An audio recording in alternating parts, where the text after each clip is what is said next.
Ah! C'est quoi ça?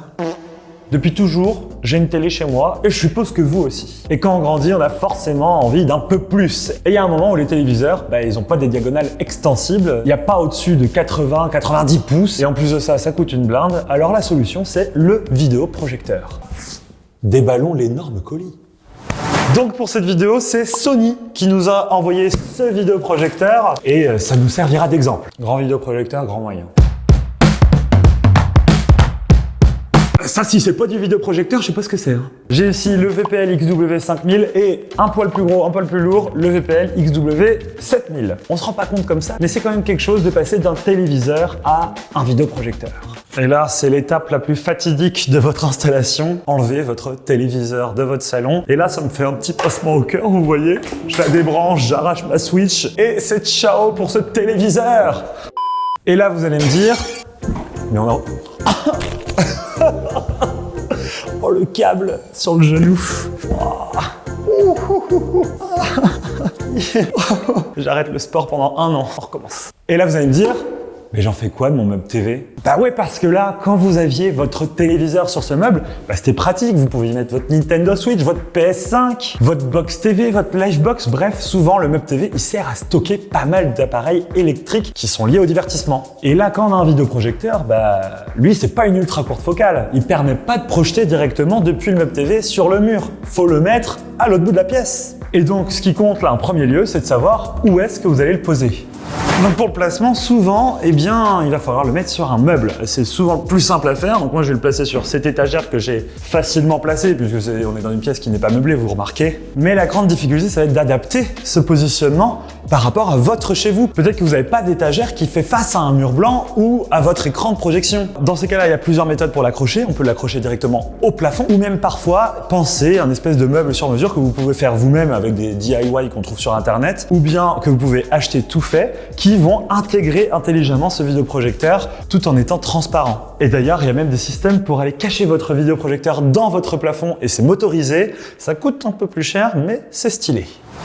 Parce que le vrai secret, c'est ça, c'est la lentille de votre vidéoprojecteur. Parce que plus on éloigne le vidéoprojecteur, plus l'image a possibilité d'être grande. Et au contraire, si on le rapproche, elle est plus petite. Ce qui fait qu'on peut avoir un vrai avantage à avoir des focales motorisées, justement pour pouvoir zoomer, dézoomer, aller plus à droite, aller plus à gauche, même si le vidéoprojecteur, il n'a pas le choix, il doit être là parce que j'ai pas d'autre place, quoi. Autre question que vous pouvez vous poser qui est légitime, sur quoi je projette? Moi j'ai de la chance, j'ai un immense mur blanc dans cette pièce. Alors là j'ai mis des lumières colorées, donc c'est n'importe quoi, mais un grand mur blanc comme ça, c'est très pratique. Alors les puristes de la vidéoprojection vont vous dire « Non mais Arnaud, un mur blanc, c'est pas un écran de projection. Moi, j'ai un écran de projection chez moi avec des petits cristaux reflétants qui vont permettre d'avoir une image qui punch un petit peu plus en contraste et en luminosité et aussi dans la vibrance des couleurs. » Oui, on est d'accord, un écran de projection, ça va sublimer l'image, c'est très clair. Mais ça coûte cher, ça peut coûter jusqu'à 2000, 3000 euros. Et en plus de ça, peut-être que vous n'aurez pas cette exigence. Donc selon le vidéoprojecteur que vous prenez,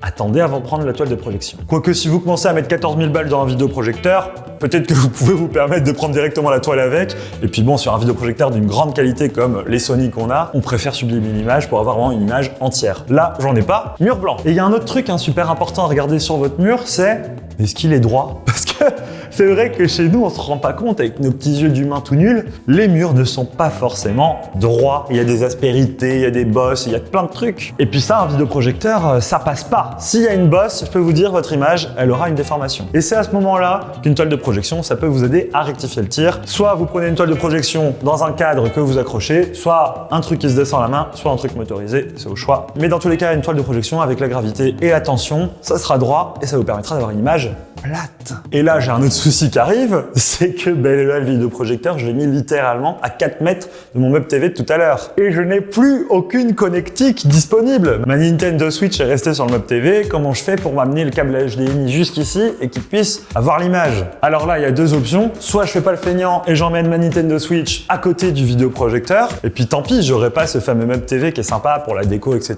Auquel cas, là, je peux directement le brancher en HDMI, etc. Soit je m'amuse à faire un petit passage de câble, soit depuis le meuble TV, alors soit je passe par le plafond si vous avez des travaux à faire, soit vous passez au sol directement, et là vous vous amusez à bien scotcher le passage de câble, et puis vous pouvez recouvrir ça d'un tapis, ça marche très bien. Ou alors il y a même des solutions qui permettent d'envoyer du signal HDMI sans fil, donc là je vous laisse vous renseigner sur internet. Il peut y avoir quelques petites altérations de signal selon la pièce dans laquelle vous êtes et les différents objets connectés qu'il y a autour, mais c'est une solution qui fonctionne. D'ailleurs, Pepe Garcia utilise ça chez lui, sachez-le. Donc mon vidéoprojecteur est branché, je l'allume. C'est parti, là on va voir ce que ça fait. Faut pas le regarder dans les yeux, c'est du laser, hein. Attention, ça renvoie. Là, je viens de lancer le vidéoprojecteur, très surprenante image. C'est de la 4K laser, ça envoie. Vous allez peut-être me dire, attends Arnaud, t'as lancé ta Switch, tu te fous de notre gueule? C'est de la 1080p. Bon, si ça vous intéresse, c'est toute la puissance de Sony. Ils ont leur processeur à l'intérieur qui permet de faire un upscaling 4K, donc quelle que soit la source, vous aurez une image qui sera quand même sublimée sur le vidéoprojecteur 4K. Dans tous les cas, il y a un truc qui choque, c'est le son, il n'y en a pas. Et ouais, quand on a un vidéoprojecteur, c'est pas un téléviseur, parce que c'est vrai que sur les télés modernes, on a du son, des haut-parleurs dans tous les sens, et ça suffit parfois, hein, ça dépend qui, ça dépend qui. Mais un vidéoprojecteur, c'est pas ça la formule. On est sur du home cinéma, et quand on fait du home cinéma, ils vont pas s'amuser à mettre des haut-parleurs là-dedans. En plus de ça, le vidéoprojecteur, vous le savez, il est placé au-dessus de vous, pas du tout en face, enfin le son viendrait pas du tout du bon endroit. Donc là, c'est à vous de réfléchir, au moment où vous allez jeter votre télé, attends, mais le son, je fais comment? Parce que c'est pareil, si vous aviez déjà une petite barre de son, la barre de son, vous n'allez pas la mettre au niveau du vidéoprojecteur derrière vous, il faut qu'elle reste sur le meuble TV.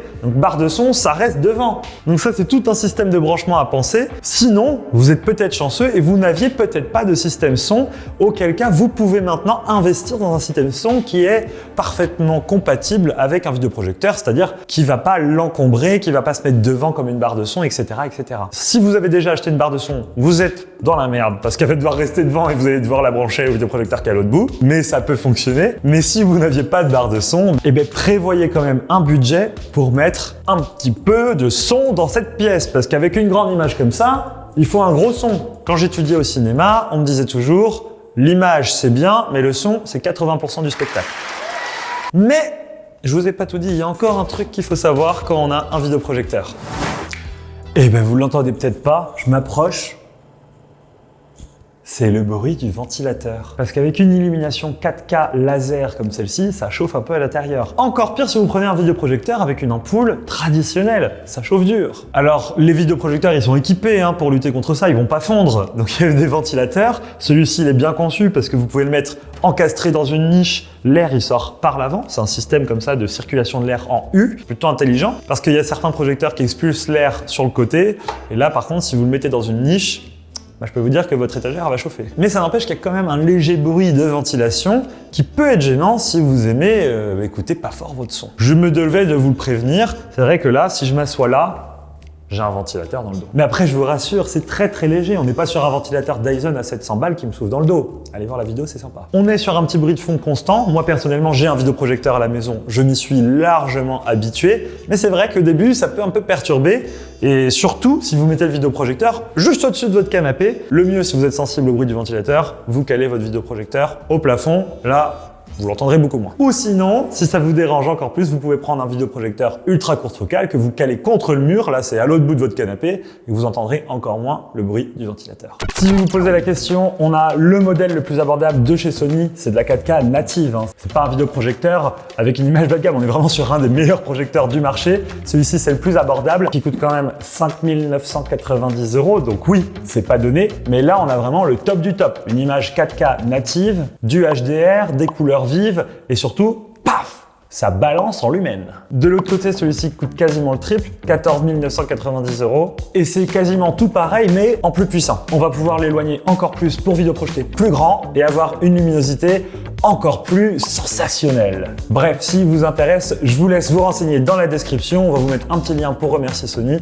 Voilà, je vous ai montré comment on installait un petit vidéoprojecteur. Il y a aussi peut-être 2-3 autres questions que vous vous posez. Par exemple, quelle taille d'écran faut-il que je prévoie? Parce que c'est vrai qu'un vidéoprojecteur, ça peut faire un peu toutes les tailles selon la distance à laquelle vous le mettez. Moi, personnellement, chez moi, j'ai essayé plusieurs tailles d'écran en vidéoprojection. J'étais satisfait quand j'étais au-dessus de 100 pouces. 100 pouces, c'est vraiment le minimum légal pour la vidéoprojection selon moi. Quand on est au-dessus, quand on passe en 110, 120, 130, là c'est le grand spectacle et vous avez vraiment un vrai contraste entre un téléviseur et un vidéoprojecteur. Même si du 80 pouces c'est grand, parce qu'il y a des gens qui ont des vidéoprojecteurs pour du 80 pouces, je vais pas vous mentir, je préfère personnellement une grande image parce que le vidéoprojecteur présente quand même quelques contraintes à l'installation et autant avoir le maximum d'avantages, c'est-à-dire une grande taille. Après, au moment où vous choisirez votre vidéoprojecteur, alors ça peut être ce Sony qui est absolument exceptionnel et qui a très peu de défauts, parce que là on est vraiment dans des gammes très avancées. Vous voudrez peut-être avoir un budget un peu plus restreint, donc avoir un vidéoprojecteur entre, imaginons, 400 et 1500 €, ce qui est un budget correct, mais on n'aura pas les mêmes types de produits, pas la même puissance. Ça implique plusieurs choses qu'il faut savoir, c'est que quand on a moins de puissance lumineuse,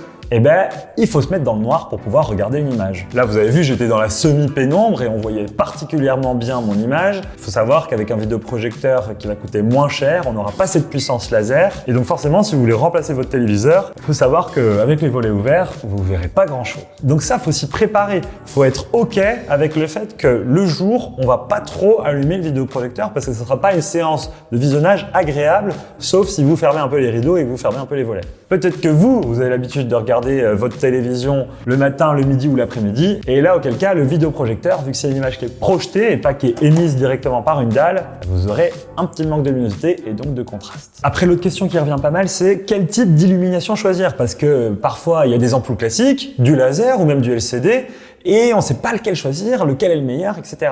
Le laser, ça a l'air d'être un peu la technologie d'illumination la plus moderne, parce que c'est puissant et que ça dure dans le temps. On a à peu près 20 000 heures d'utilisation de vidéoprojecteur avant que le laser crève. 20 000 heures, j'ai calculé, si vous allumez votre vidéoprojecteur strictement 4 heures tous les jours de l'année, vous tenez 15 ans.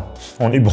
Normalement. Ça n'empêche que si le laser il est down, on peut plus rien faire, faut changer le vidéoprojecteur entier. Alors que les vidéoprojecteurs à ampoule classique, pour le coup la durée de vie d'une ampoule c'est 500 heures. En plus de ça, la qualité décroît, mais l'avantage c'est qu'on va pouvoir la changer. On peut mettre une nouvelle ampoule, même si c'est très polluant. Donc ça a un petit coût de maintenance régulier tous les 3-4 ans, mais ça n'empêche que votre vidéoprojecteur peut avoir une durée de vie plus longue. Il faudra quand même racheter des ampoules. Voilà, j'ai fait, je pense, un gros tour des contraintes qu'on peut avoir quand on passe d'un téléviseur à un vidéoprojecteur. N'oubliez pas, celle du son est très importante, il faut y réfléchir longtemps à l'avance. N'hésitez pas à écrire dans les commentaires les autres questions que vous pouvez vous poser. On va essayer de vous répondre au maximum. Et sinon, on avait déjà fait quelques vidéos avec Pépé Garcia sur ce sujet. Il avait répondu à pas mal de questions un peu plus techniques. N'hésitez pas à les voir, on vous les met en description. Et je me permets de remercier encore une fois Sony qui nous a envoyé ses produits en prêt, on ne les garde pas après malheureusement. Mais dans tous les cas, ils sont très bons. On a été super surpris par la qualité de l'image et sa puissance lumineuse. N'hésitez pas à aller voir d'autres tests sur internet et globalement c'est très élogieux. Allez, vive les vidéoprojecteurs, vive les home cinéma et à bientôt.